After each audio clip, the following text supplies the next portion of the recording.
Assalamu alaikum everyone. I hope you all are doing good. So this is Tahreem Karteri here and I will be your physics instructor for the Pravaz Indicat course. Today is the demo class and it's the physics demo class. The chapter we are going to cover today in today's class that is dawn of modern physics and specifically जो subtopic हमने cover करना है that is basically photoelectric effect. So let's start with the topic. Acha, one thing I just want to tell before I start the topic is I am looking forward to having this session interactive. So in between my lecture, I will be asking some questions and I would appreciate your input. I would appreciate the input from all of you. Okay.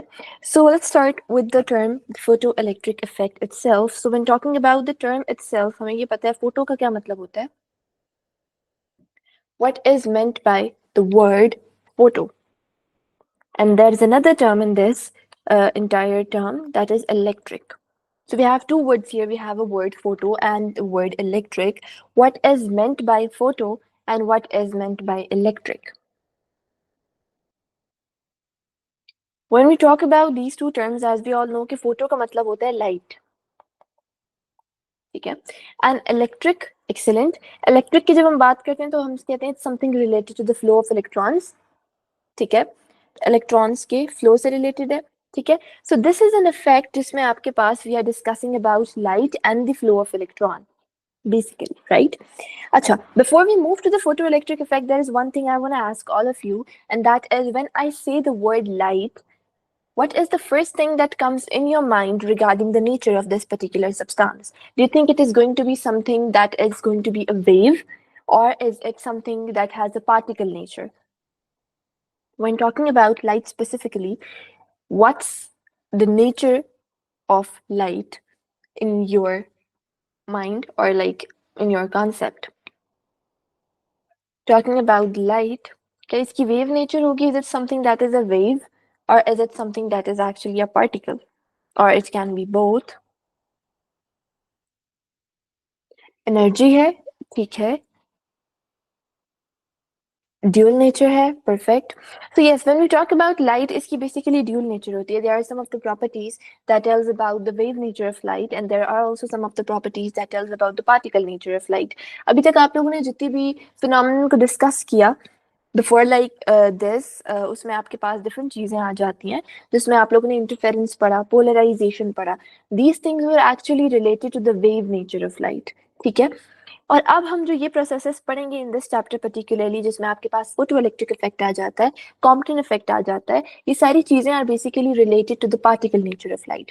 When we talk about the particle nature of light, हम ये कहते हैं कि light travel कर रही है in the form of particles and those particles are packets of energy. आप उन्हें energy packets भी कहते हो. अगर आप प्लैंक्स की कॉन्सेप्ट में देखो तो प्लैंक्स कॉल देम क्वांटा.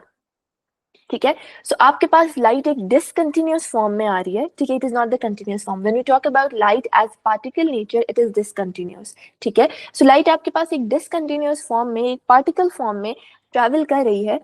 अब this effect is basically explained when we talk about light as in its particle nature. अगर आप इसको wave nature की light की properties in terms of it being in wave nature उससे relate करोगे, things are not gonna work out. ठीक है? So when we talk about this process basically, तो हम ये कहते हैं कि आपके पास एक light I, this is the incident light, जो आप strike करवा रहे हो on the surface of a metal. This incident light, हम ये कह रहे हैं कि ये light आ रही है in the form of photon. This means we are talking about the light as in its particle nature. ठीक है? So this is the particle nature of light. ठीक है? And आपके पास यहाँ metal surface है. ठीक है? So when we talk about light, हमने उसको metal surface के ऊपर light को fall करवाया. And we know that when we talk about metal, तो metal have free electrons. ठीक है? तो metals के पास free electrons present होते हैं. आपने metal surface के ऊपर incident light को fall करवाया, तो आपके पास यहाँ से electrons जो हैं वो emit हो जाएंगे. This process actually is known as photoelectric effect. Photo is basically referring to the light जो हम use कर रहे हैं. ठीक है? And electric is referring to the electrons that are being emitted during this process. ठीक है? Before we move on, there is one question from my side, and that question is actually, when we talk about electron being emitted from the surface of metal, क्या ये जो photon आ रहा है इसकी कोई specific energy होनी चाहिए for it to remove the electron from the surface of metal, या फिर इसकी अगर एनर्जी कम हो या ज्यादा हो, that is not going to affect the phenomenon in general. Let's say मैं कहती हूँ कि मैंने ये फोटोन लिया और इसकी एनर्जी बहुत ज्यादा थी, या मैंने ये फोटोन लिया और इसकी एनर्जी बहुत कम थी, तो क्या ये फिनोमेना देखने में आएगा, या फिर there is going to be some sort of changes जो आप ऑब्जर्व कर सकते हो in the electrons that are being emitted?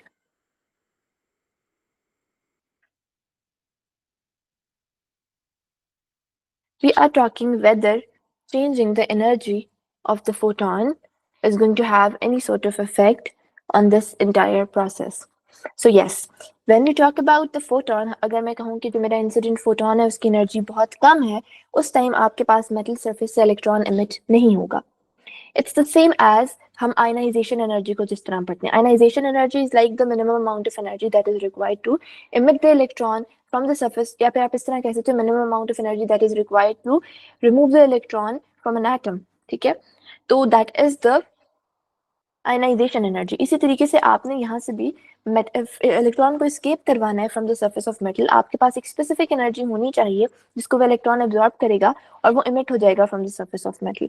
ठीक है, so there has to be a minimum energy, जो हम कहते हैं कि इतनी एनर्जी तो एटलीस्ट फोटोन में हो कि आपके पास वो इमिट हो जाए from the surface of metal.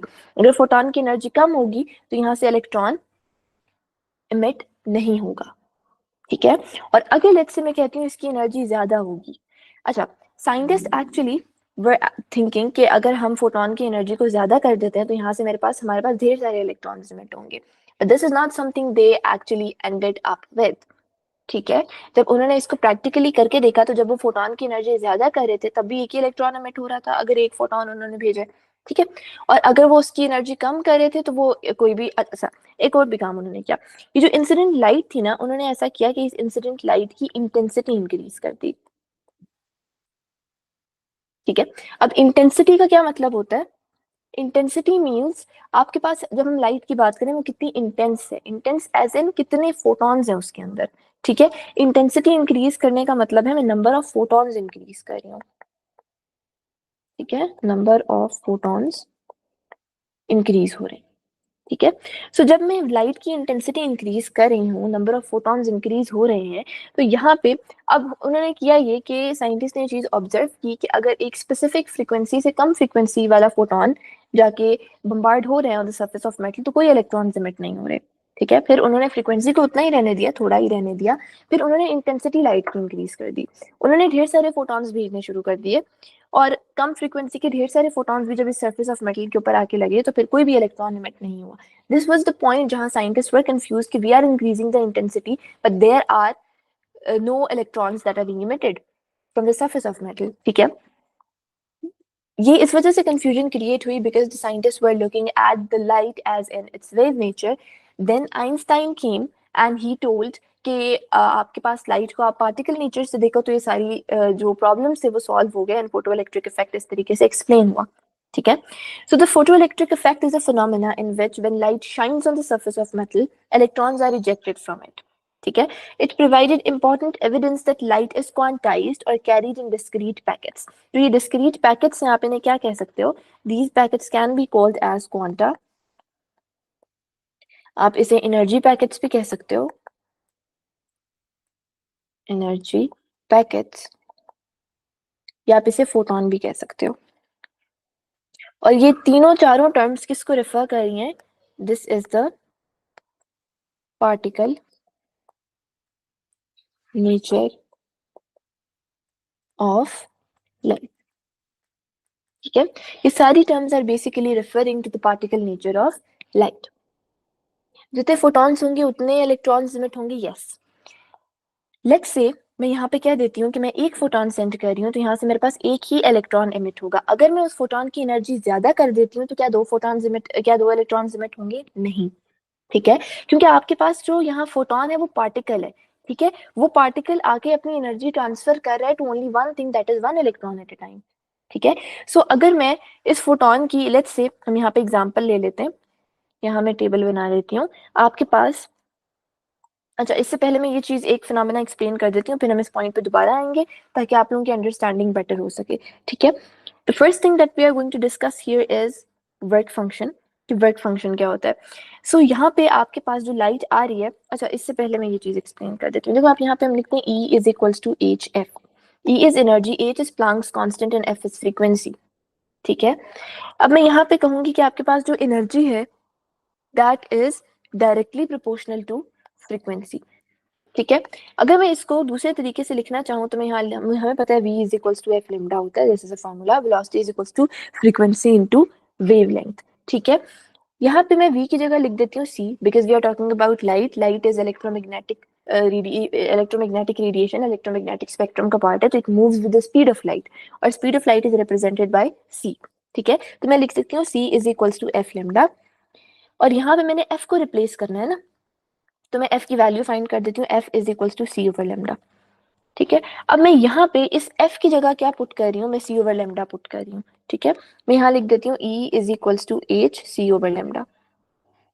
ठीक है, अब इससे मुझे ये चीज पता चली कि energy is inversely proportional to wavelength, क्योंकि h is Planck's constant, c is the speed of light which is also constant 3 × 10⁸ metre per second. ठीक है, सो यहाँ से मैं ये रिलेशन इन्फर कर सकती हूँ कि अगर मैं एनर्जी इंक्रीज कर रही हूँ तो फ्रीक्वेंसी भी इंक्रीज हो रही है, और अगर मैं एनर्जी डिक्रीज कर रही हूँ तो वेवलेंथ इंक्रीज हो रही है। यानी एनर्जी और फ्रीक्वेंसी का डायरेक्ट रिलेशन है और एनर्जी और वेवलेंथ का इनवर्स रिलेशन है।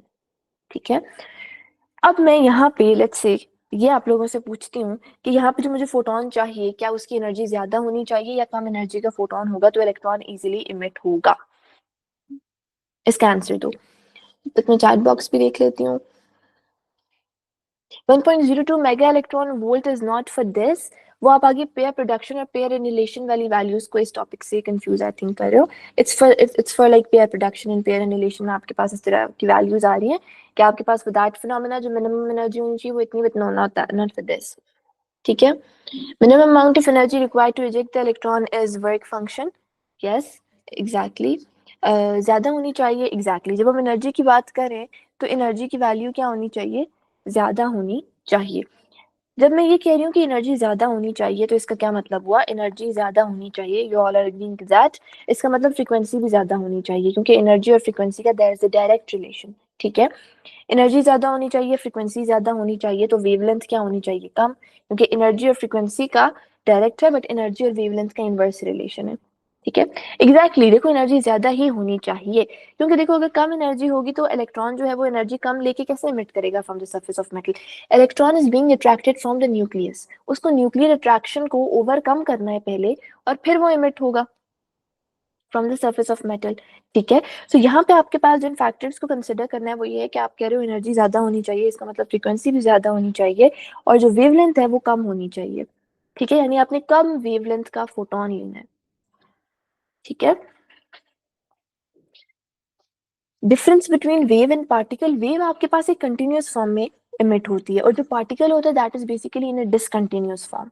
ठीक है, सो आपके पास जो प्रॉपर्टीज हो जाती हैं वो चेंज हो जाती हैं अगर हम लाइट की बात करें एज एन इट्स पार्टिकल या as an its wave nature, ये डिफरेंस आपके पास आता है। ठीक है, सो यहाँ पे हमें ये पता है कि जो मैं यहाँ पे फोटोन ले रही हूँ इसकी एनर्जी ज्यादा है, फ्रीक्वेंसी ज्यादा है और वेवलेंथ कम है। इसका मतलब अगर मैं वेवलेंथ ज्यादा कर दूंगी, अब यहाँ पे इस पॉइंट को और से समझना, आई एम सेइंग अगर मैं वेवलेंथ ज्यादा कर दूंगी तो एनर्जी कम हो जाएगी। जब एनर्जी कम हो जाएगी तो फोटो इलेक्ट्रिक इफेक्ट ऑब्जर्व नहीं होगा। ठीक है, अगर मैं वेवलेंथ ज्यादा कर देती हूँ तो एनर्जी कम हो जाएगी जिससे फोटो इलेक्ट्रिक इफेक्ट ऑब्जर्व नहीं होगा। अब मैंने यहाँ पे अगर स्टैंडर्ड सेट करना है कि इतनी तो एनर्जी होनी चाहिए ना एटलीस्ट, और इतनी फ्रीक्वेंसी होनी चाहिए और इतनी वेवलेंथ होनी चाहिए एक फोटोन की अगर इलेक्ट्रॉन मैंने इमिट करवाना है। ठीक है, तो मैं यहाँ पे डिफरेंट टर्म्स यूज करूंगी जिसमें मेरे पास आ रहा है work function, threshold frequency and threshold wavelength. Energy मुझे ज्यादा चाहिए तो मैं कहूंगी the minimum amount of energy that is required to eject the electron from the surface of metal, that is work function. Frequency भी मुझे ज्यादा चाहिए तो I'm gonna say the minimum amount of frequency that is required to eject the electron from the surface of metal, that is threshold frequency. और अगर मैं threshold wavelength की बात करती हूँ that is the maximum amount of wavelength, यानी उससे ज्यादा अगर होगी wavelength तो एनर्जी इतनी कम हो जाएगी कि आपके पास फोटो इलेक्ट्रिक इफेक्ट ऑब्जर्व नहीं होगा। सो the maximum not the minimum, the maximum amount of wavelength that is required to eject the electron from the surface of metal, that is threshold wavelength. इसका मतलब अगर उस wavelength से value बढ़ जाएगी तो photoelectric effect observe नहीं होगा, और अगर उस particular wavelength threshold wavelength से value कम हो जाएगी तो उस टाइम आपके पास photoelectric effect observe होगा. ठीक है. Mega electron volt is equals to EV. Is it right? EV is basically electron volt. EV represent करे electron volt. This is a unit of energy. ठीक है. जब मेगा इलेक्ट्रॉन वोल्ट लिखना चाह रहे हो तो आप इस तरीके से लिखोगे. Mega is the prefix. ठीक है. तो मेगा का M कैपिटल होता है और EV इस तरह. This is mega electron volt. ठीक है. अच्छा. I will be moving to the next slide, but before that, I would love to know if there are any questions from your side. सबको सब चीजें clear है यहाँ तक? Threshold frequency, threshold wavelength, work function, energy frequency, wavelength relationship, particle nature of light. Are all these concepts clear till here? Then I'll be moving to the next slide. I'm just gonna wait for a minute or two for you guys to digest everything we've studied so far and let me know if there are any questions or confusions. फिर हम आगे चलते हैं. Clear है? चलो, that's perfect. Next हमने देखना है the experiments that were done in the late 19th century. They led to some laws about this effect. ठीक है. Electrons are only emitted if the frequency of the light is above a certain threshold frequency. क्योंकि अगर उस threshold frequency से frequency कम है, इसका मतलब proton की एनर्जी कम है और वो इलेक्ट्रॉन को emit नहीं कर सकता. ठीक है. लास्ट वाला पॉइंट रिपीट कर दूं. लास्ट वाला पॉइंट ये, इसमें मैंने ये बताया कि आपके पास अगर एनर्जी, तो मिनिमम अमाउंट ऑफ एनर्जी आपको चाहिए जो to eject the electron from the surface of metal, that is the work function. इसी तरह जो मिनिमम फ्रीक्वेंसी चाहिए, जिससे ज्यादा लाजमी होनी चाहिए frequency, that is the threshold frequency. But wavelength आपको कम चाहिए. इसका मतलब अगर वेवलेंथ आप ज्यादा कर लोगे तो फोटो इलेक्ट्रिक इफेक्ट ऑब्जर्व नहीं होगा. वेवलेंथ ज्यादा करोगे तो एनर्जी कम हो जाएगी, क्योंकि इनवर्स रिलेशन है इसका. Wavelength is inversely related to energy. ठीक है. सो अगर आप वेवलेंथ ज्यादा कर लेते हो, एनर्जी कम हो जाएगी, फोटो इलेक्ट्रिक इफेक्ट ऑब्जर्व नहीं होगा. तो तब आप, जब आप थ्रेशोल्ड वेवलेंथ को एक्सप्लेन करते हो, डिफाइन करते हो, तो आप कहते हो the maximum wavelength that is required. क्योंकि अगर उससे ज्यादा वैल्यू हो गई उस मैक्सिमम से, तो फिर एनर्जी इतनी कम हो जाएगी कि फोटो इलेक्ट्रिक इफेक्ट ऑब्जर्व नहीं होगा. बट उस मैक्सिमम वैल्यू से अगर कम कम रहेगी वैल्यू वेवलेंथ की, तो photo electric effect easily observe होगा. ठीक है. So the maximum wavelength that is required to eject the electron from the surface of metal, that is threshold wavelength. That was the last point. ठीक है. Still कोई confusion या कोई भी query हो तो you guys can write in the chat box and let me know. ठीक है. अच्छा. सो आपके पास electrons are only emitted if the frequency of light is above a certain threshold frequency. उस थ्रेशोल्ड फ्रीक्वेंसी से frequency ज्यादा होगी, सिर्फ तभी इलेक्ट्रॉन इमिट होगा, तभी फोटो इलेक्ट्रिक इफेक्ट को ऑब्जर्व किया जा सकता है. If the frequency is high enough, the intensity of light governs how many electrons are emitted. ठीक है. हम यहाँ पे क्या कह रहे हैं कि अगर तो आपके पास फ्रीक्वेंसी थ्रेशोल्ड फ्रीक्वेंसी से ज्यादा है, फिर उसके बाद अगर आप इंटेंसिटी इंक्रीज करते हो, इंटेंसिटी का क्या मतलब है? Number of photons. ठीक है. इंटेंसिटी इंक्रीज करो यानी नंबर ऑफ फोटॉन्स इंक्रीज कर रहे हो, तो उससे ये चीज पता चलेगी कि कितने इलेक्ट्रॉन्स इमिट हो रहे हैं. उससे आपके पास जो एक इलेक्ट्रॉन है उसकी एनर्जी पे कोई फर्क नहीं पड़ेगा. ठीक है. अगर आप इंटेंसिटी यानी नंबर ऑफ फोटॉन्स को इंक्रीज करते हो तो आपके पास, आपको ये पता चलेगा इससे कि कितने इलेक्ट्रॉन्स इमिट हो रहे हैं. ठीक है. The maximum kinetic energy of emitted electrons is independent of intensity. Let's say, अब यहाँ पे ये पॉइंट समझने वाला है. लेट्स से यहाँ पे जो इलेक्ट्रॉन इमिट हो रहा है, मैं चाह रही हूँ कि उसकी वेलोसिटी इंक्रीज कर जाए. ठीक है.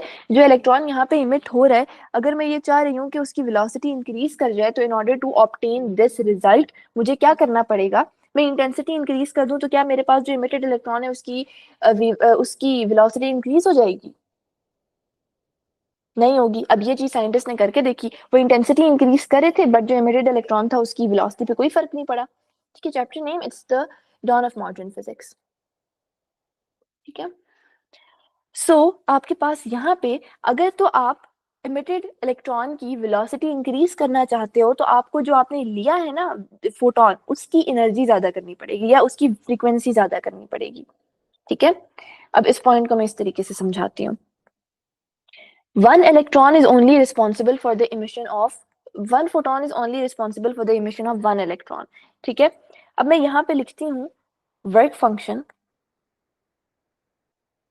Energy, this is the energy of photon. This is the work function, that is the minimum amount of energy that is required to emit the electron from the surface of metal. And this is the kinetic energy of electron. ठीक है, अब हम यहाँ पे values लिखेंगे hypothetical in order to understand this phenomena in a better way. ठीक है, और फिर हम इसको रिलेट करके देखेंगे. लेट्स से फोटोन की एनर्जी इज 20. जो इलेक्ट्रॉन आपने इमिट करना है, जो वर्क फंक्शन है, that depends on the nature of metal, कि आप मेटल कौन सा ले रहे हो. ठीक है, लेट्स से उस मेटल से आपको इलेक्ट्रॉन इमिट करने के लिए जो एनर्जी चाहिए दैट इज 10 इलेक्ट्रॉन वोल्ट. ठीक है, टोटल जो फोटोन की energy that is 20 electron volt. अगर आपको उससे जो इलेक्ट्रॉन इमिट करना है उसकी एनर्जी 10 इलेक्ट्रॉन वोल्ट, तो आपके पास कितनी एनर्जी बच जाती है? 20 electron volt is the energy of photon. 10 electron volt is the energy that is required to emit the electron from the surface of metal. अब ये फोटोन ने वो इलेक्ट्रॉन तो इमिट करवा दिया from the surface of metal. अब कितनी energy इसके पास स्टिल बच रही है? इसके पास यहाँ पे कितनी एनर्जी स्टिल बच रही है? 10 इसने यूटिलाइज कर दी to emit the electron. Total 20 थी, अब 10 इलेक्ट्रॉन वोल्ट बच रहा है. अब क्या ये 10 इलेक्ट्रॉन वोल्ट ये फोटोन किसी और इलेक्ट्रॉन को दे सकता है? इलेक्ट्रॉन भी पार्टिकल है, यहाँ पे फोटोन भी पार्टिकल है.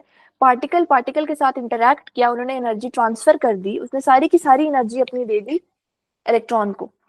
अब एक ही इलेक्ट्रॉन को उसने सारी एनर्जी दे दी, अब वो इलेक्ट्रॉन इमिट तो हो गया और बाकी उसके पास एनर्जी रहेगी. अब बाकी एनर्जी वो किसी और इलेक्ट्रॉन को नहीं दे सकता. ये फोटोन जो बाकी एनर्जी रह गई उसने एक ही इलेक्ट्रॉन को दिया. ठीक है, सो बाकी energy is going to appear as the kinetic energy of electron. जिस एनर्जी से वो मूव करेगा electron from the surface of metal, बाकी एनर्जी वहां चली जाएगी. इसका मतलब 10 electron volt is the kinetic energy. थोड़ा स्लो पढ़ाऊं? अच्छा चलो ठीक है, थोड़ा और स्लो हो जाते हैं. ठीक है, यहाँ पे जो फोटोन मैंने लिया उसकी एनर्जी वाज 20 इलेक्ट्रॉन वोल्ट.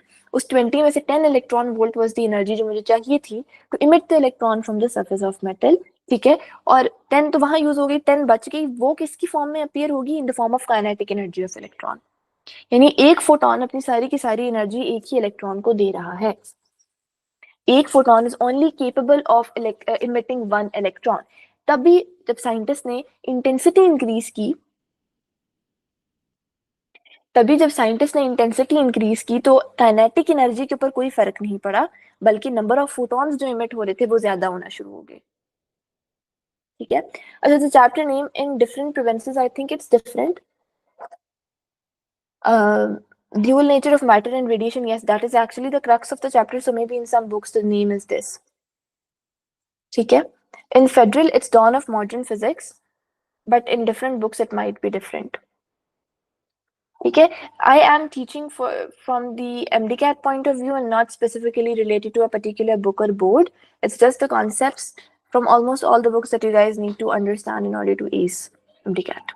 ठीक है, so this is not the content is not inclined towards a single board. It's more inclined towards clearing your concepts, and it's like including almost every board, the content from every board.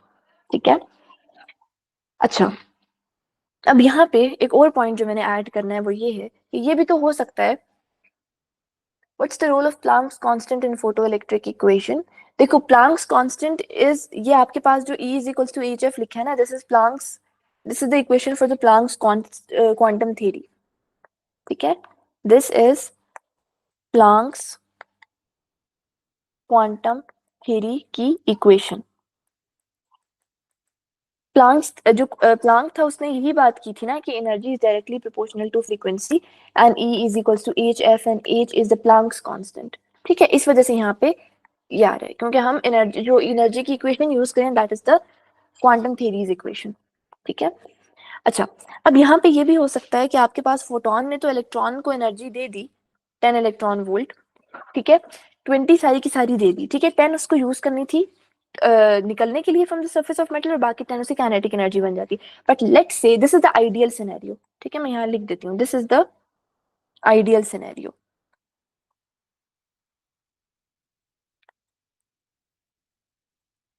ठीक है, this is ideal scenario. अब होता ये है कि let's say अगर मैं कह दूं कि ये इलेक्ट्रॉन बेचारा जा रहा था from the surface of metal इस तरीके से,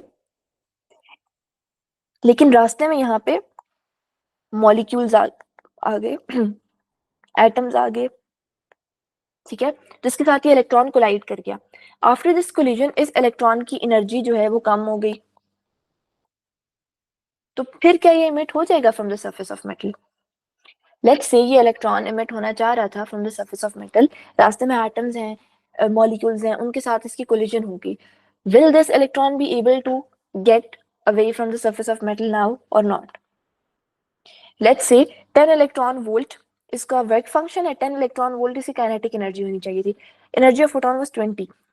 18 इलेक्ट्रॉन विद 12 इलेक्ट्रॉन वोल्ट इसी इमिशन में उसकी एनर्जी कम हो गई, -12 इलेक्ट्रॉन वोल्ट हो गया इस दिस केस। तो एनर्जी टोटल इसके पास कितनी बच गई? 8 इलेक्ट्रॉन वोल्ट। अब 8 इलेक्ट्रॉन वोल्ट तो वर्क फंक्शन से कम है, ये तो अब इमिट हो ही नहीं सकेगा from the surface of metal, ठीक है। So it's not always mandatory कि अगर आप वर्क फंक्शन से ज्यादा एनर्जी दे देते हो तो इलेक्ट्रॉन इमिट होगा ही from the surface of metal. ये भी हो सकता है कि वो रास्ते में एटम्स मॉलिक्यूल के साथ कोलाइड कर जाए, उसकी एनर्जी कम हो जाए और वो इमिट हो ही ना सके। Yes, then it require more energy, इसको और एनर्जी की जरूरत है क्योंकि it's running out of energy, collision की वजह से इसकी एनर्जी लूज होगी। तो यहाँ पे ये एक और पॉइंट है समझने वाला कि इट्स नॉट ऑलवेज मैंडेटरी कि अगर आप वर्क फंक्शन से ज्यादा एनर्जी दे रहे हो फोटोन की फॉर्म में उस इलेक्ट्रॉन को, तो वो इलेक्ट्रॉन इमिट हो ही जाएगा from the surface of metal. अगर तो एनर्जी कम है फ्रॉम द वर्क फंक्शन तब तो कभी भी नहीं होगा ना, there is 0% probability of that electron being emitted from the surface of metal. But 100% probability तब भी नहीं है कि अगर आप बहुत ज्यादा एनर्जी भी दे सकते हो सकता है तब भी इमिट ना हो, वो कोलिजन की वजह से एनर्जी लॉस हो जाए, ठीक है। अच्छा, now coming back to this, आपके पास ये मसले थे जो साइंटिस्ट को आ रहे थे कि जब उन्होंने फ्रीक्वेंसी को कम कर दिया और इंटेंसिटी को ज्यादा कर दिया तो आपके पास इलेक्ट्रॉन इमिट ही नहीं हुए, क्योंकि आपके पास एक फोटोन ने एक ही इलेक्ट्रॉन को इमिट करवाना था और हर फोटोन की एनर्जी इतनी कम थी कि वो एक इलेक्ट्रॉन को भी इमिट नहीं करवा सके। तो आप जितने मर्जी फोटोन भेज दो एक भी इलेक्ट्रॉन इमिट नहीं होगा। और दूसरा मसला ये था कि जब साइंटिस्ट ने kinetic energy of the emitted electron को इंक्रीज करना था तो उन्होंने इंटेंसिटी इंक्रीज की, तो काइनेटिक एनर्जी इंक्रीज नहीं हुई। ये क्यों हुआ? क्योंकि इंटेंसिटी इंक्रीज करने से नंबर ऑफ फोटॉन्स इंक्रीज हुए। अगर आप इंटेंसिटी इंक्रीज कर रहे हो तो जितने इलेक्ट्रॉन्स इमिट होंगे वो ज्यादा हो जाएंगे, लेकिन जो एक इलेक्ट्रॉन इमिट हो रहा है उसकी काइनेटिक एनर्जी अगर आपने इंक्रीज करनी है तो आपको एनर्जी इंक्रीज करनी पड़ेगी फोटॉन की, या कह दो फ्रीक्वेंसी इंक्रीज करनी पड़ेगी, या उस फोटॉन की वेवलेंथ डिक्रीज करनी पड़ेगी, ठीक है। यहाँ तक if there are any questions you guys can let me know and let me look at the chat box now. If an electron gives its all kinetic energy to another electron, then the donor electron will remain in which state? देखो यहाँ पे हम ये बात कर ही नहीं रहे कि इलेक्ट्रॉन अपनी एनर्जी किसी और इलेक्ट्रॉन को दे रहा है। फोटोन ने अपनी सारी की सारी एनर्जी आके एक ही इलेक्ट्रॉन में शिफ्ट की और वो इलेक्ट्रॉन एस्केप कर जाएगा from the surface of metal क्योंकि इलेक्ट्रॉन एक्साइट हो रहा है, ठीक है। इलेक्ट्रॉन अपनी एनर्जी किसी और इलेक्ट्रॉन को नहीं देगा, वो टकरा सकता है फ्रॉम द नेबरिंग इलेक्ट्रॉन या फ्रॉम द नेबरिंग एटम या फ्रॉम द नेबरिंग मॉलिक्यूल, जिसकी वजह से उसकी एनर्जी लूज हो जाएगी, ठीक है। अब लेकिन वो सारी की सारी वो उतनी एनर्जी तो नहीं देगा ना टकराने वाली चीजों की वो इमिट हो जाए, ठीक है। सो अगर तो कोलिजन होती है इलेक्ट्रॉन की किसी और इलेक्ट्रॉन से भी तो उसकी एनर्जी कम हो जाएगी, वो जो स्टार्ट में हो रहा था इमिट वो भी नहीं हो सकेगा, ठीक है। बट इट्स नॉट लाइक अपनी एक इलेक्ट्रॉन सारी की सारी एनर्जी दूसरे इलेक्ट्रॉन को दे दे और दूसरा इलेक्ट्रॉन इमिट हो जाए और पहला इलेक्ट्रॉन उधर ही रह जाए, ठीक है। If the frequency of the light is increase but the intensity is decreased, will electron be emitted or not? अगर आप फ्रीक्वेंसी इंक्रीज करोगे और इंटेंसिटी डिक्रीज करोगे तो जब फ्रीक्वेंसी इंक्रीज कर दी इलेक्ट्रॉन इमिट होगा और साथ साथ आपके पास जो kinetic energy of the emitted electron वो भी बढ़ेगी। इंटेंसिटी जीरो नहीं की ना, इंटेंसिटी डिक्रीज की, तो नंबर ऑफ इलेक्ट्रॉन्स जो इमिट हो रहे हैं वो कम हो जाएंगे। अगर इंटेंसिटी बिल्कुल जीरो कर दो, एक भी फोटोन नहीं भेज रहे तब तो मसला होगा ना। अगर एक भी फोटोन जा रहा है तब तक एक इलेक्ट्रॉन जरूर इमिट होगा, ठीक है। इंटेंसिटी डिक्रीज करने से number of emitted electrons decrease हो जाएंगे और आपने फ्रीक्वेंसी इंक्रीज कर दी है उसकी वजह से जो आपके पास काइनेटिक एनर्जी है ऑफ द इमिटेड इलेक्ट्रॉन वो इंक्रीज हो जाएगी, ठीक है। यहाँ तक सब स्टूडेंट्स को सब चीजें क्लियर है? फिर हम आइंस्टाइन वाले पॉइंट पे आते हैं। This is something really important to understand. So if there are any questions, no matter how silly you think the question is, feel free to ask. If frequency directly proportional to intensity, we're not saying frequency is directly proportional to intensity. We are saying frequency increase करने से kinetic energy of the emitted electron increase करेगी और intensity increase करने से number of electrons that are being emitted वो increase करेंगे, ठीक है। इंटेंसिटी इंक्रीज करने से number of emitted electrons increase करेंगे और फ्रीक्वेंसी इंक्रीज करने से जो एक ही इलेक्ट्रॉन है उसकी एनर्जी ज्यादा हो जाएगी, उसकी काइनेटिक एनर्जी इंक्रीज कर जाएगी, ठीक है। साइंटिस्ट को ये क्वेश्चंस आ रहे थे ठीक है, इन क्वेश्चंस का सोल्यूशन साइंटिस्ट को नहीं मिल पा रहा था, जिसकी वजह से फिर इनका सोल्यूशन किसने दिया? आइंस्टाइन ने। ठीक है, आइंस्टाइन ने आके इनका सोल्यूशन दिया। इन 1905 Albert Einstein proposed this effect could be explained by thinking of light as made up of discrete particles with energy proportional to their frequency. ठीक है, आइंस्टाइन ने आके ये कहा कि you guys have been looking at energy as an it's a wave, but आप energy को ऐसे देखो कि एनर्जी आपके पास क्या है? पार्टिकल है। ठीक है, थ्रेशोल्ड फ्रीक्वेंसी ऑफ लाइट क्या है? थ्रेशोल्ड फ्रीक्वेंसी का ये मतलब है कि जो फोटोन है, लाइट यानी फोटोन को रेफर कर रहे हो ना, तो threshold frequency of photon is the minimum frequency जो आपको चाहिए अगर आप इलेक्ट्रॉन इमिट करना चाह रहे हो from the surface of metal. अगर उससे फ्रीक्वेंसी कम होती है उस थ्रेशोल्ड फ्रीक्वेंसी से, तो इलेक्ट्रॉन इमिट नहीं होगा from the surface of metal.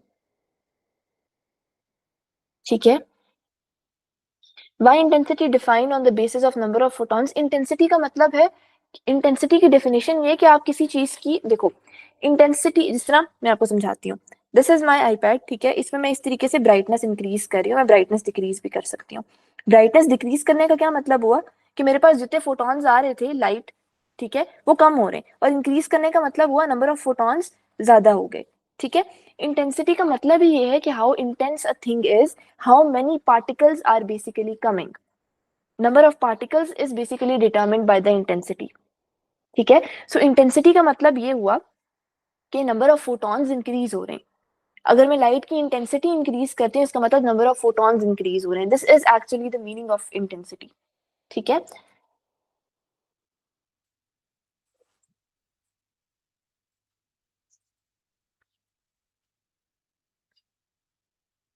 यहां तक वो कर लो, समझ लो, और फिर हम नेक्स्ट पॉइंट पे चलते हैं। यहाँ तक कोई भी क्वेश्चन है तो पूछ लो। What was Maxwell's mistake in explaining the photoelectric effect? देखो मैक्सवेल्स की आपके पास इलेक्ट्रोमैग्नेटिक वेव थ्योरी उन्होंने दी थी, और इसमें आपके पास इस वजह से नहीं हो सका क्योंकि मैक्सवेल ने ये बात की थी कि जो काइनेटिक एनर्जी है ना इमिटेड इलेक्ट्रॉन की, that is directly proportional to intensity. हालांकि अब हमें ये बात पता है कि kinetic energy is not directly proportional to intensity, rather it is directly proportional to frequency. Intensity is related to number of electrons, ठीक है, एंड नॉट द फ्रीक्वेंसी। ठीक है, this was the Maxwell's mistake in explaining the photoelectric effect. यहाँ तक सबको सब चीजें clear हैं? Then I'll be moving to the next point. If there are any questions, feel free to write in the chat box.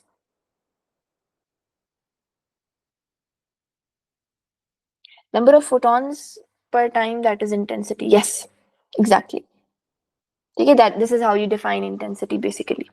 ठीक है, अच्छा, now moving to the Einstein's point of view. तो आइंस्टाइन ने आके scientist से ये कहा कि look at the light as in its particle nature rather than its wave nature. Why is emission of photoelectrons dependent on the light frequency and not on intensity? देखो, हम यहाँ पे ये बात करें कि एक फोटोन ने आके अपनी सारी की सारी एनर्जी एक ही इलेक्ट्रॉन को देनी है। One photon is not responsible for the emission of two electrons, this is not possible, क्योंकि आपके पास इलेक्ट्रॉन भी पार्टिकल है और फोटोन भी पार्टिकल है। जब दोनों पार्टिकल्स इंटरैक्ट करेंगे तो एनर्जी का एक्सचेंज हो रहा है, तो एक फोटोन टेक्निकली सारी की सारी एनर्जी एक ही इलेक्ट्रॉन को दे सकता है। ठीक है, it is not like energy is evenly being distributed on the surface of the metal और सारे के सारे इलेक्ट्रॉन्स में वो एनर्जी हाफ हाफ हो रही है, ऐसा नहीं हो रहा। एक फोटोन आके एनर्जी एक ही इलेक्ट्रॉन को दे सकता है। ठीक है, इस वजह से इमिशन ऑफ फोटो इलेक्ट्रॉन्स का क्या मतलब हुआ? जो यहाँ से इलेक्ट्रॉन्स इमिट हो रही हैं, that is why is emission of photo electron dependent on the light frequency. देखो, अगर आप फ्रीक्वेंसी इंक्रीज कर रहे हो, इसका मतलब एनर्जी इंक्रीज हो रही है। जब एनर्जी इंक्रीज हुई तो वो एनर्जी जब एक इलेक्ट्रॉन पे पड़ी तो उस इलेक्ट्रॉन ने वो सारी की सारी एनर्जी यूटिलाइज कर ली। ठीक है, वो इलेक्ट्रॉन इमिट हो गया और जो बाकी एनर्जी उसके पास रह गई, वर्क फंक्शन से ज्यादा जो एनर्जी बच गई थी, वो अपीयर होती है एज इट्स काइनेटिक एनर्जी। ठीक है, और इंटेंसिटी का मतलब है मैं फोटॉन्स बढ़ा रही हूँ। तो अगर मैं फोटॉन बढ़ाती हूँ तो मेरे पास ज्यादा इलेक्ट्रॉन्स इमिट होंगे, नॉट लाइक कि काइनेटिक एनर्जी इंक्रीज कर जाएगी इमिटेड इलेक्ट्रॉन्स की। ठीक है,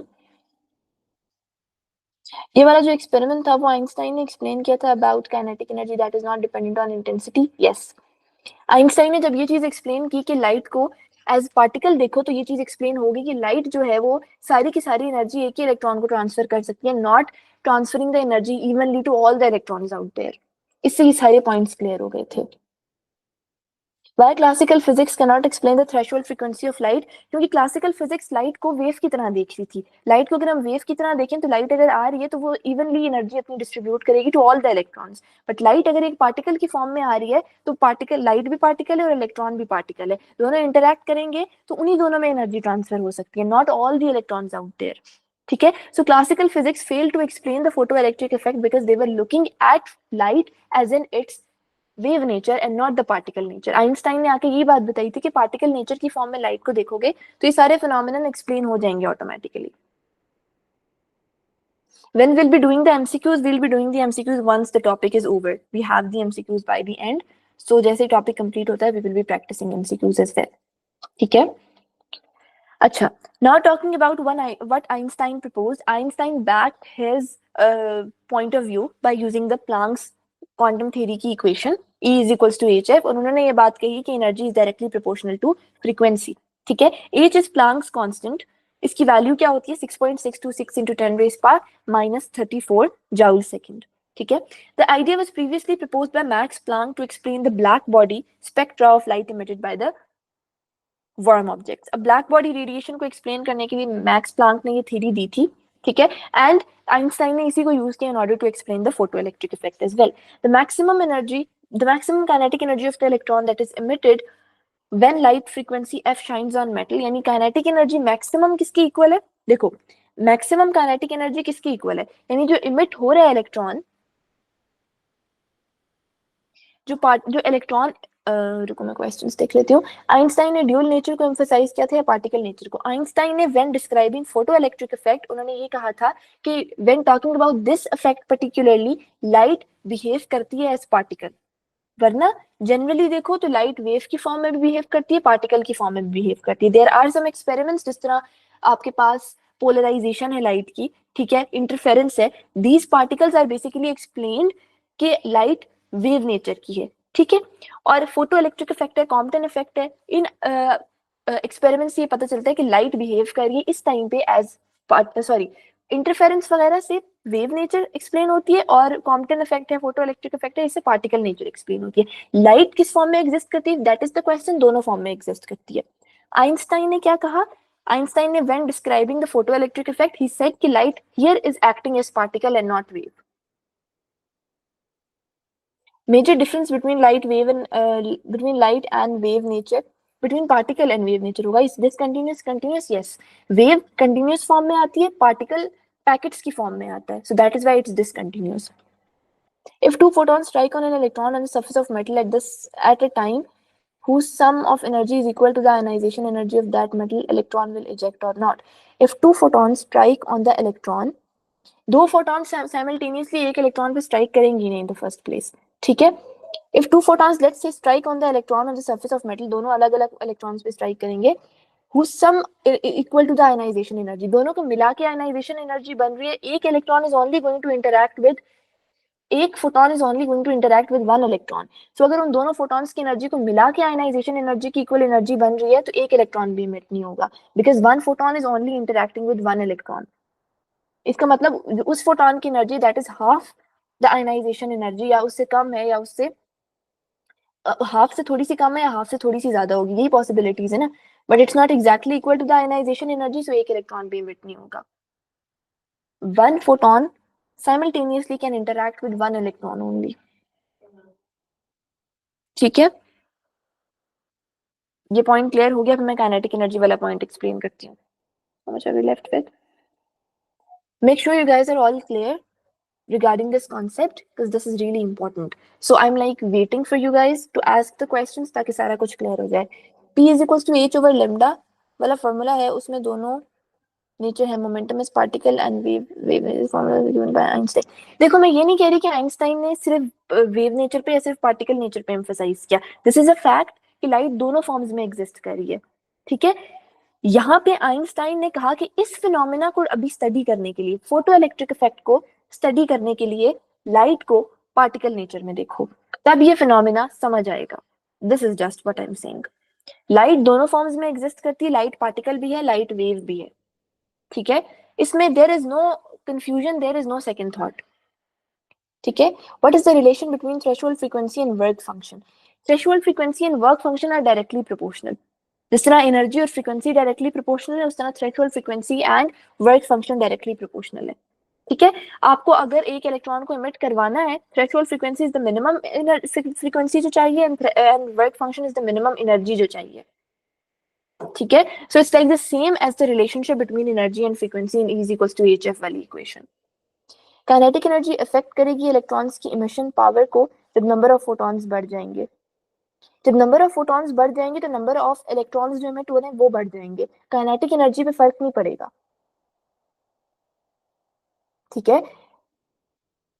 नंबर ऑफ फोटॉन्स बढ़ा रहे हो इसका मतलब इंटेंसिटी बढ़ रही है, इंटेंसिटी बढ़ने से नंबर ऑफ फोटो इलेक्ट्रॉन्स जो इमिट हो रहे हैं वो बढ़ जाएंगे, उससे kinetic energy of a single electron पे फर्क नहीं पड़ेगा। अगर आप एक इलेक्ट्रॉन की काइनेटिक एनर्जी बढ़ाना चाह रहे हो जो इमिट हो रहा है from the surface of metal, तो आपको जो फोटोन भेज रहे हो उसकी एनर्जी बढ़ानी पड़ेगी, या उसकी फ्रीक्वेंसी बढ़ानी पड़ेगी, या उसकी वेवलेंथ कम करनी पड़ेगी। अब ये तीन बातें करी हूँ, एक ही मतलब है तीनों बातों का, ठीक है। मैं उस इलेक्ट्रॉन की एनर्जी बढ़ाऊंगी तो ऑटोमेटिकली फ्रीक्वेंसी बढ़ेगी, ऑटोमेटिकली वेवलेंथ कम हो जाएगी, because this is how these things are linked together,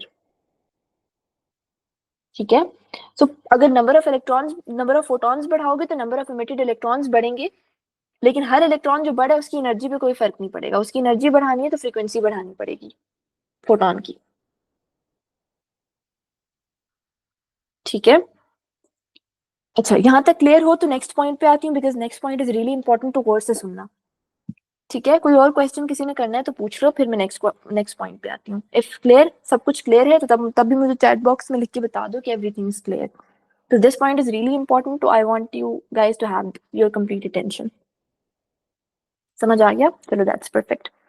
अब हम यहाँ पे कह रहे हैं काइनेटिक एनर्जी मैक्स, यानी जो इलेक्ट्रॉन इमिट हो रहा है उसकी जो काइनेटिक एनर्जी है, मैं नीचे इलेक्ट्रॉन लिख देती हूँ ताकि आप लोग समझ जाओ कि काइनेटिक एनर्जी ऑफ इलेक्ट्रॉन, ठीक है। जो इलेक्ट्रॉन इमिट हो रहा है उसकी काइनेटिक एनर्जी किसकी इक्वल है? H F, that is energy of photon minus work function, यानी जो एनर्जी चाहिए to emit the electron from the surface of metal. समझ गए? यहाँ हमने ये किया ना, काइनेटिक एनर्जी फाइंड करने के लिए हमने एनर्जी ऑफ फोटोन में से वर्क फंक्शन माइनस कर दिया, तो हमारे पास हमें पता चल गया कितनी काइनेटिक एनर्जी है। ये हम इस केस में कह रहे हैं कि कोई कोलिजन नहीं हो रही और कोई एनर्जी लॉस नहीं हो रहा। This is the ideal case, ठीक है। मैं यहाँ लिख देती हूँ, ये तब होगा when there is no collision या नो एनर्जी लॉस। कोई एनर्जी लॉस नहीं है, आपके पास इलेक्ट्रॉन कोलाइड नहीं कर रहा किसी और चीज से, सिर्फ तब ये वैलिड है। अगर इलेक्ट्रॉन की कोलिजन इन्वॉल्व करते हैं तो हो सकता है इलेक्ट्रॉन कोलाइड करके इतनी एनर्जी लूज कर दे कि वो इलेक्ट्रॉन इमिट ही ना हो इन द फर्स्ट प्लेस, ठीक है। आपके पास this property of metal is called work function, ठीक है। Electrons require some energy to escape from the surface of metal. The amount of energy, the minimum amount of energy that is required, that is known as work function, और इसको इस symbol से represent किया जाता है, ठीक है।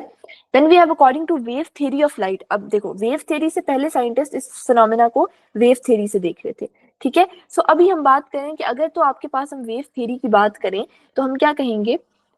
Energy of the incident light is spread over the whole surface, ठीक है। साइंटिस्ट तो यही सोच रहे थे ना कि एनर्जी जब जा रही है सारी सरफेस पे स्प्रेड करेगी, हर इलेक्ट्रॉन को एनर्जी मिल रही है, बट ऐसा नहीं हो रहा, ठीक है। Electrons should therefore only be emitted if the intensity of the light is increased, but ऐसा नहीं होता, ठीक है।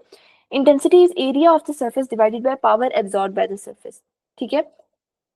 The maximum kinetic energy of the electron and number of electrons emitted is also predicted to depend on the intensity. कि आपके पास अगर मैं intensity बढ़ा रही हूँ, प्रिडिक्टेड लिखा हुआ है, this is not what actually happens, ये हम डिस्कस कर चुके हैं, साइंटिस्ट ये सोच रहे थे, ठीक है, कि अगर हम इंटेंसिटी ऑफ लाइट इंक्रीज कर देंगे तो जो मैक्सिमम काइनेटिक एनर्जी और नंबर ऑफ इलेक्ट्रॉन्स जो इमिट हो रहे हैं दोनों बढ़ेंगे, बट ऐसा नहीं होता, सिर्फ नंबर ऑफ इलेक्ट्रॉन्स बढ़ते हैं। अगर आपने काइनेटिक एनर्जी बढ़ानी है तो आपको फोटोन जो भेज रहे हो उसकी एनर्जी बढ़ानी पड़ेगी, ठीक है।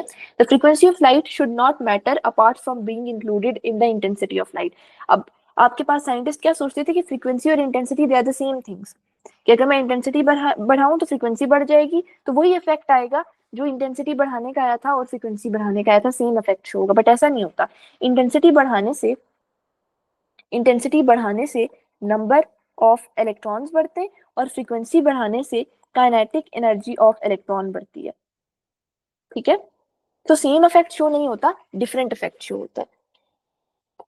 If monochromatic light is bombarded on the metal surface, the emitted electron will have the same energy or different. अगर तो मोनोक्रोमैटिक लाइट है, ठीक है, यानी एक वेवलेंथ है, फ्रीक्वेंसी भी सेम है लाइट की, वेवलेंथ भी सेम है, आप उसे बम्बार्ड करते हैं on the surface of metal, जो इलेक्ट्रॉन्स इमिट हो रहे हैं they are the photo electrons, उनकी सेम एनर्जी होगी अगर तो मेटल सरफेस यूनिफॉर्म है।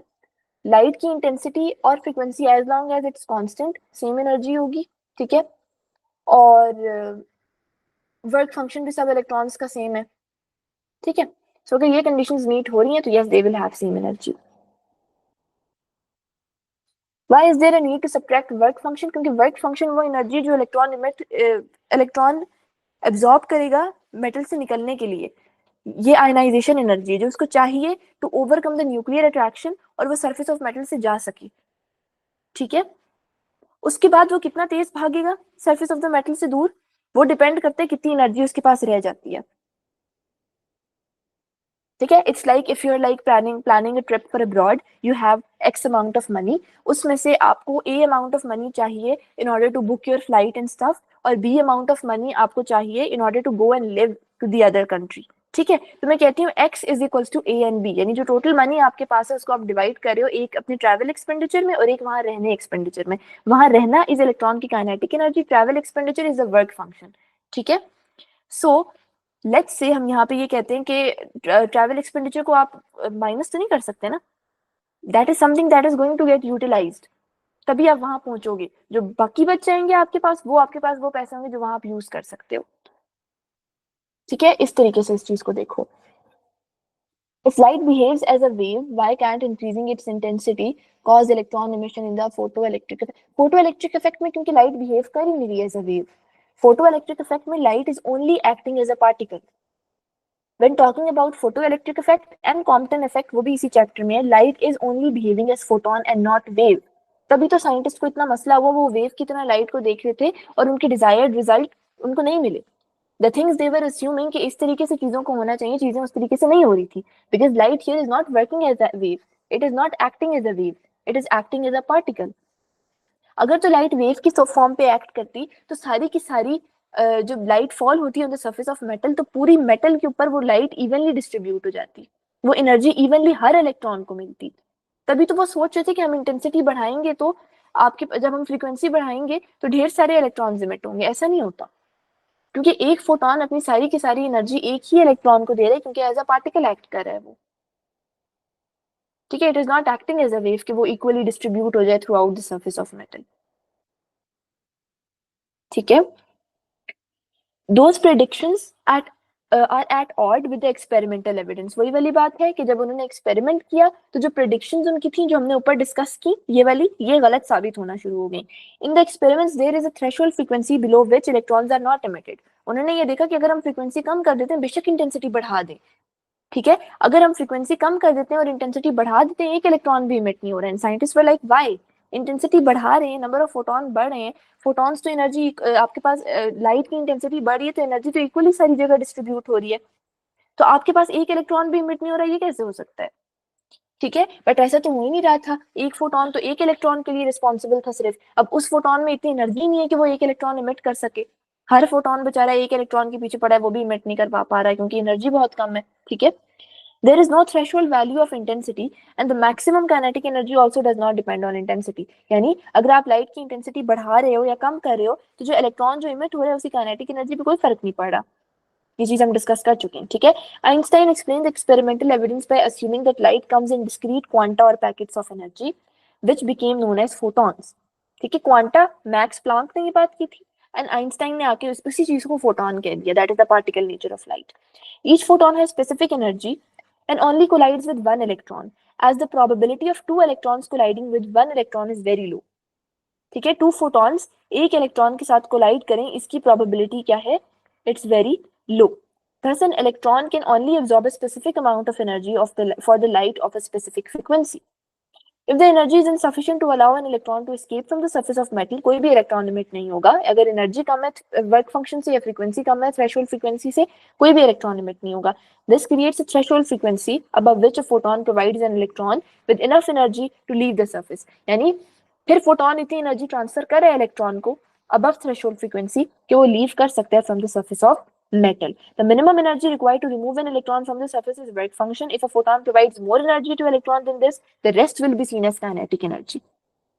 ये चीज हमने डिस्कस कर ली कि अगर वर्क फंक्शन से ज्यादा एनर्जी दे देता है फोटोन इलेक्ट्रॉन को, तो बाकी एनर्जी वो किसी और इलेक्ट्रॉन को नहीं देगा। फोटोन फोटोन एक ही इलेक्ट्रॉन के साथ इन्वॉल्व है, सारी की सारी एनर्जी जो बाकी एक्स्ट्रा हो जाएगी वो उसकी काइनेटिक एनर्जी के तौर पे देखी जाएगी, because energy can neither be created nor be destroyed. Energy गायब नहीं हो सकती सिस्टम के बीच में से, ठीक है।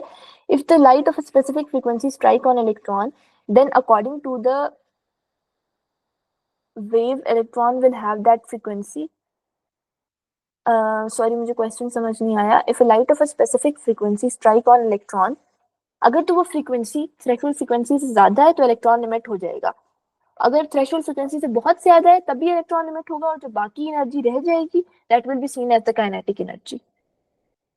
If this is not exactly what you're trying to ask, then you can rewrite your question, because I might not be, I'm not like getting your question to be very exact. Sharing the slides won't be possible since this is a live session, but you guys can sign up for like the course itself. इसी तरीके से lecture होंगे and we will be sharing the notes with you guys as well, along with the recordings of these lectures if you enroll for like the course. But sharing these notes with you guys might not be possible because it's a live session, so how will we share the notes with you? That won't be possible, I guess. ठीक है, but if you guys sign up for the session itself, तो the features that we're offering is live session, live lectures होंगे इसी तरीके से। अगर किसी का किसी रीजन से मिस हो जाता है तो you guys can go for the recordings as well, वो भी हम आपको प्रोवाइड करेंगे। अगर मिस नहीं भी होता, आप लोग रीवॉच करना चाह रहे हो तब भी कर सकते हो।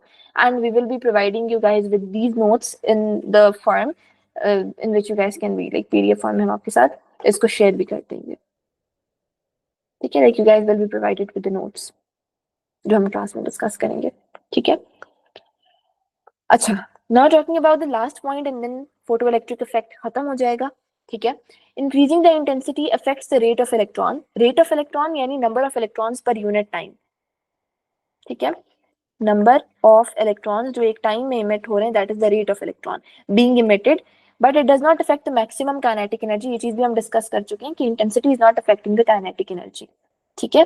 This is because increasing the intensity increases the number of photon. जब आप इंटेंसिटी इंक्रीज कर रहे हो, फोटॉन्स बढ़ रहे, हिटिंग द मेटल पर second, and the number of electrons which absorb them, but it has no effect on the energy. अगर आपने एनर्जी बढ़ानी है, ठीक है, अगर तो आप चाह रहे हो कि जो इलेक्ट्रॉन इमिट हो रहा है उसकी एनर्जी ज्यादा, उसकी काइनेटिक एनर्जी ज्यादा, तो आपको फोटॉन की एनर्जी ज्यादा करनी पड़ेगी।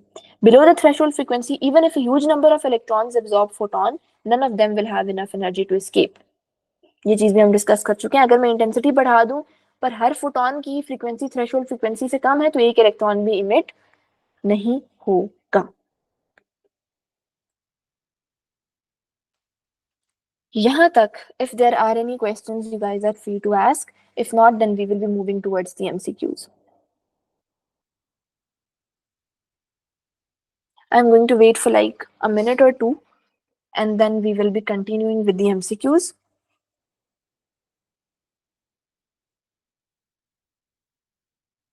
किसी का कोई भी क्वेश्चन है, कोई भी पॉइंट समझ नहीं आ रहा, तो you guys can let me know by writing in the chat box.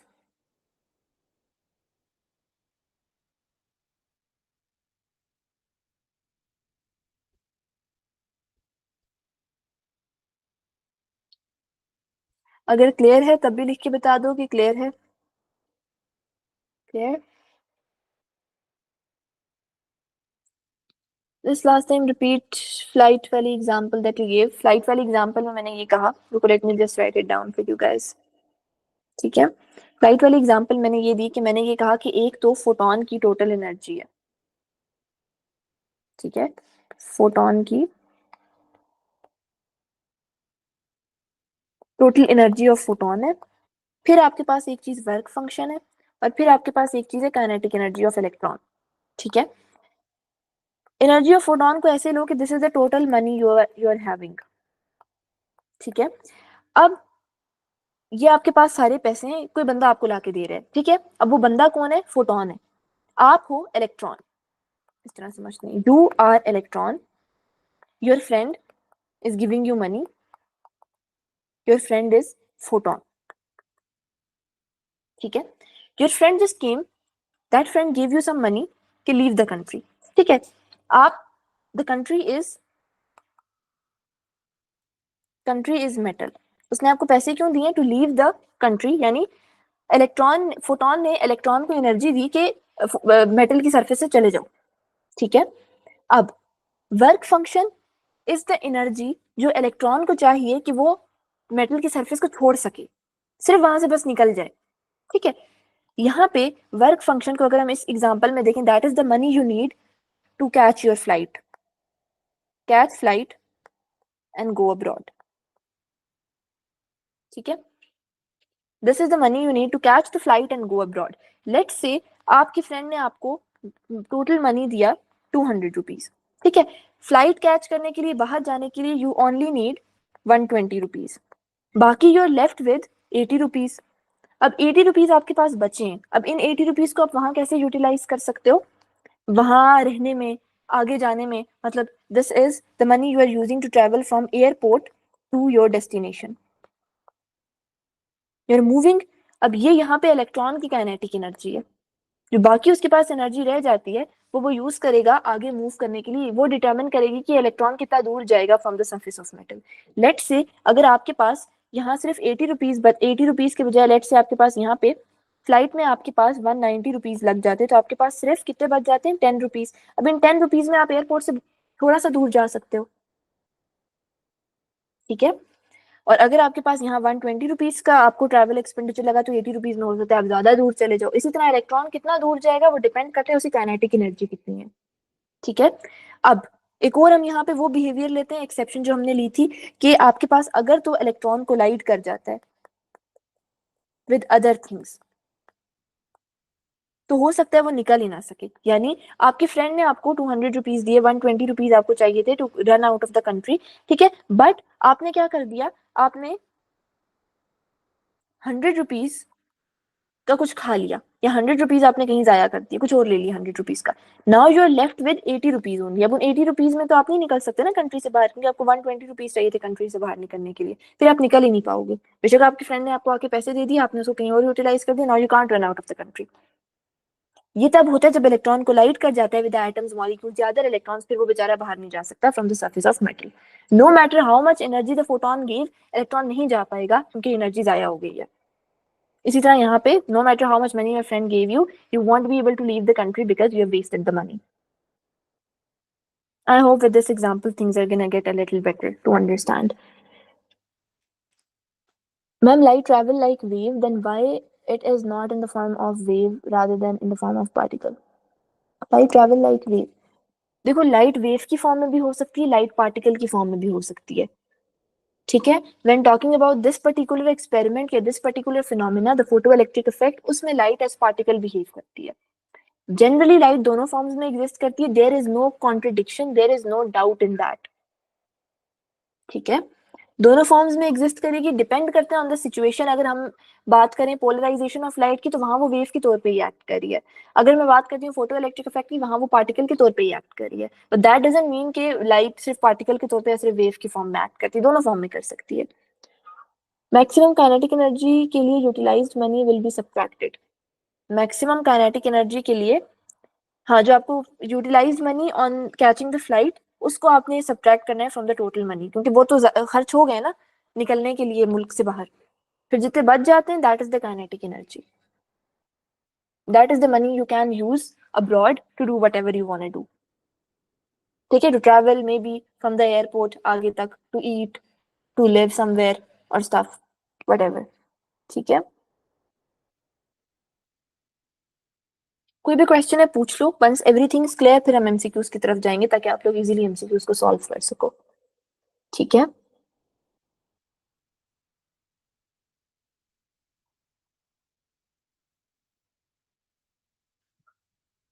if there are questions you guys can write in the chat box, हम डिस्कस कर लेते हैं, and then we will be moving towards the MCQs.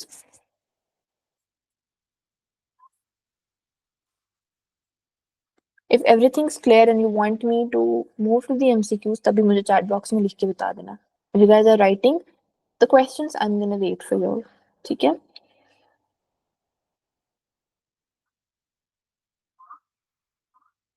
Should we move to the MCQs now?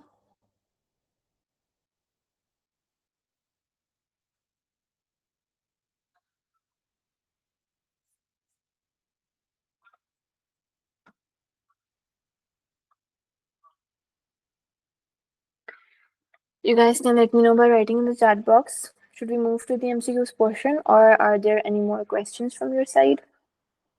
Clear है? सबको clear? Chalo, that's really nice. Let's move to the MCQs now.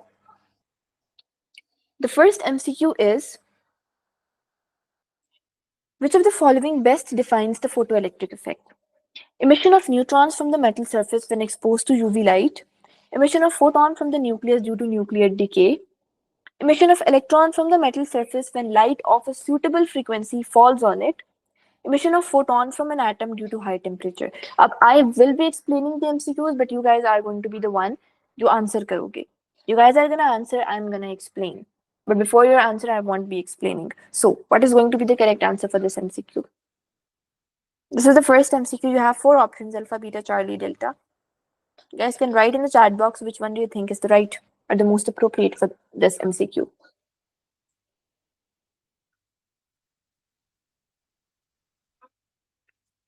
Which of the following best defines photoelectric effect? Charlie. Emission of electron from the metal surface when the light of suitable frequency falls on it. 2 votes for Charlie, 3 for Charlie. Yeah, right. देखो alpha में देखो वो कह रहे हैं emission of neutrons, तो neutrons तो नहीं इमिट हो रहे ना, आपके पास इलेक्ट्रॉन इमिट होते हैं. बीटा में देखो emission of photon from the nucleus, nucleus से फोटोन तो नहीं निकल रहे. चार्ली सही है. डेल्टा को देखो emission of photon from the atom, atom से भी फोटोन नहीं निकल रहे. ठीक है, सो आपके पास इलेक्ट्रॉन इमिट हो रहे होते हैं from the surface of metal when light of the suitable frequency उस पर फॉल करती है. ठीक है, चार्ली करेक्ट आंसर है. Excellent everyone. Next question. The photoelectric effect provided evidence for particle nature of electron, quantized energy levels, wave nature of light, particle nature of light. The photoelectric effect provided evidence for. This is the second MCQ. We have four options for this. Let me know about what do you think is the most appropriate one. First is the particle nature, then we have quantized energy level, wave या particle nature. Delta. 2 votes for delta. 3. Excellent. First alpha और option delta option में confuse नहीं करना. Alpha option में उसने लिखा है particle nature of electron. हम तो लाइट को डिस्कस करें, इलेक्ट्रॉन की तो बात ही नहीं की थी. ठीक है, सो फर्स्ट ऑप्शन कभी कभी वो ऐसा लिख देता है कि आप पार्टिकल देख के फौरन अल्फा पे कर दो, आगे पढ़ो ही ना कि फोटोन लिखा है या इलेक्ट्रॉन लिखा है. ठीक है, लाइट लिखा है या इलेक्ट्रॉन लिखा है, इस चीज को लाजमी ख्याल रखना. लाजमी चारों ऑप्शन पढ़ के चूज करना. But excellent work here, none of you gave the wrong answer, so yes it's delta. ठीक है. Then we have the work function is defined as.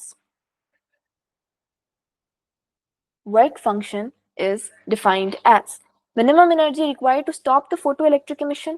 यानी फोटो इलेक्ट्रॉन्स जो इमिट हो रहे हैं उसको आपने रोकना है, उसके लिए जो एनर्जी चाहिए वो है work function. Energy required to emit an electron from the nucleus, nucleus से इलेक्ट्रॉन को इमिट करना है, वो है वर्क फंक्शन.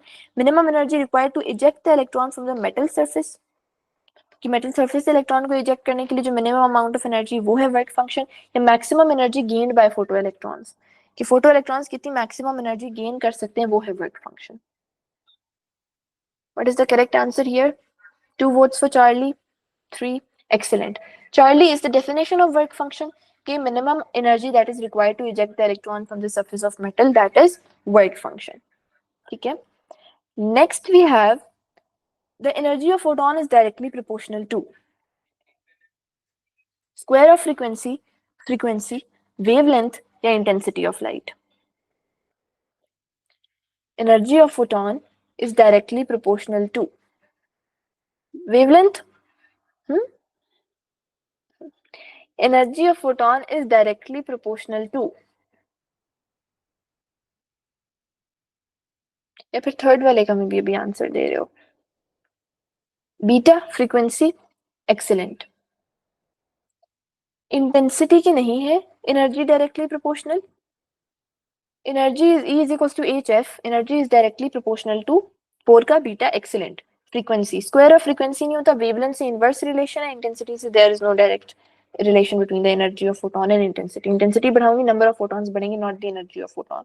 ठीक है। Increasing intensity of the light increases, अगर मैं इंटेंसिटी इंक्रीज करती हूँ तो क्या होगा, जो फोटो इलेक्ट्रॉन्स है उनकी काइनेटिक एनर्जी बढ़ेगी, वर्क फंक्शन बढ़ेगा, number of photo electrons emitted बढ़ेंगे, स्टॉपिंग पोटेंशियल बढ़ेगा। जब मैं इंटेंसिटी इंक्रीज करती हूँ तो क्या चीज बढ़ेगी? अच्छा ऐसा करो, पीछे नंबरिंग भी लिख दो, 4 5 जो ऑप्शंस वो कर रहे हो ना, because this is live session, तो मुझे you guys must be hearing my voice a little late, तो उसमें I am just getting a little confused with the options thing. ठीक है, तो you guys can mention the question number before the option, या फिर एक बच्चा mention कर दे और फिर डेफिनेटली उसके बाद सबको सेम आवाज आ रही होती है ना। Charlie, number of photo electrons emitted excellent. अगर मुझे kinetic energy of photo electron बढ़ाना है तो मुझे एनर्जी बढ़ानी पड़ेगी फोटोन की। वर्क फंक्शन मैं बढ़ा कम नहीं कर सकती, वो डिपेंड करता है कि जो मेटल ले रही हूँ उसकी नेचर क्या है। ठीक है, और स्टॉपिंग पोटेंशियल भी इस तरह इफेक्ट नहीं होता। So the correct answer is Charlie. Excellent everyone. ठीक है, next we have, if the frequency of incident light is below the threshold frequency, then, अगर जो इंसिडेंट फोटोन मैंने लिया उसकी फ्रीक्वेंसी थ्रेशोल्ड फ्रीक्वेंसी से कम है, तब क्या होगा? Photoelectrons are emitted with high energy. No photoelectrons are emitted. Photoelectrons are emitted with low energy. Number of photoelectrons that are being emitted will increase. क्या अफेक्ट देखने को मिलेगा अगर मैं इंसिडेंट लाइट की जो फ्रीक्वेंसी है वो थ्रेशोल्ड फ्रीक्वेंसी से कम रख देती हूँ? Beta excellent. कोई फोटो इलेक्ट्रॉन्स इमिट ही नहीं होंगे बिकॉज थ्रेशोल्ड फ्रीक्वेंसी से कम फ्रीक्वेंसी है, तो no photoelectrons will be emitted. ठीक है, फोटो इलेक्ट्रॉन्स अगर मैं हाई एनर्जी से इमिट करना चाह रही हूँ तो मुझे फ्रीक्वेंसी बढ़ानी पड़ेगी फोटोन की। अगर फोटो इलेक्ट्रॉन लो एनर्जी से इमिट करवाना चाह रही हूँ तो मुझे इंटेंसिटी जो मुझे क्या करना पड़ेगा, एनर्जी ऑफ फोटोन को कम करना पड़ेगा। Number of photo electrons emit अगर मैंने इंक्रीज करवाने तो मुझे इंटेंसिटी इंक्रीज करनी पड़ेगी। ठीक है, नेक्स्ट, अच्छा we are done with the MCQs here. ठीक है, 6 एमसीक्यूज कंप्लीट हो गए। Now, if there are any questions from your side, so you guys can let me know. If not, then we will be winding up the session here. We are done with today's demo class. You guys can let me know if this was of any advantage to all of you and if you guys understood the topic or not. And अगर किसी के कोई questions हैं तब भी you guys can let me know.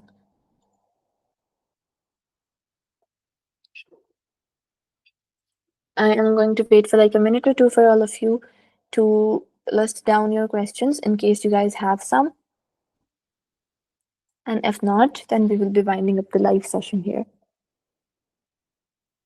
At the end of the session, I just want to thank all of you for making the session this much interactive, for answering all the questions I asked. ठीक है? And this was actually really nice to have such an interactive session from all of you. So, किसी का कोई भी question है, कोई भी point समझ नहीं आया, तो you guys can let me know.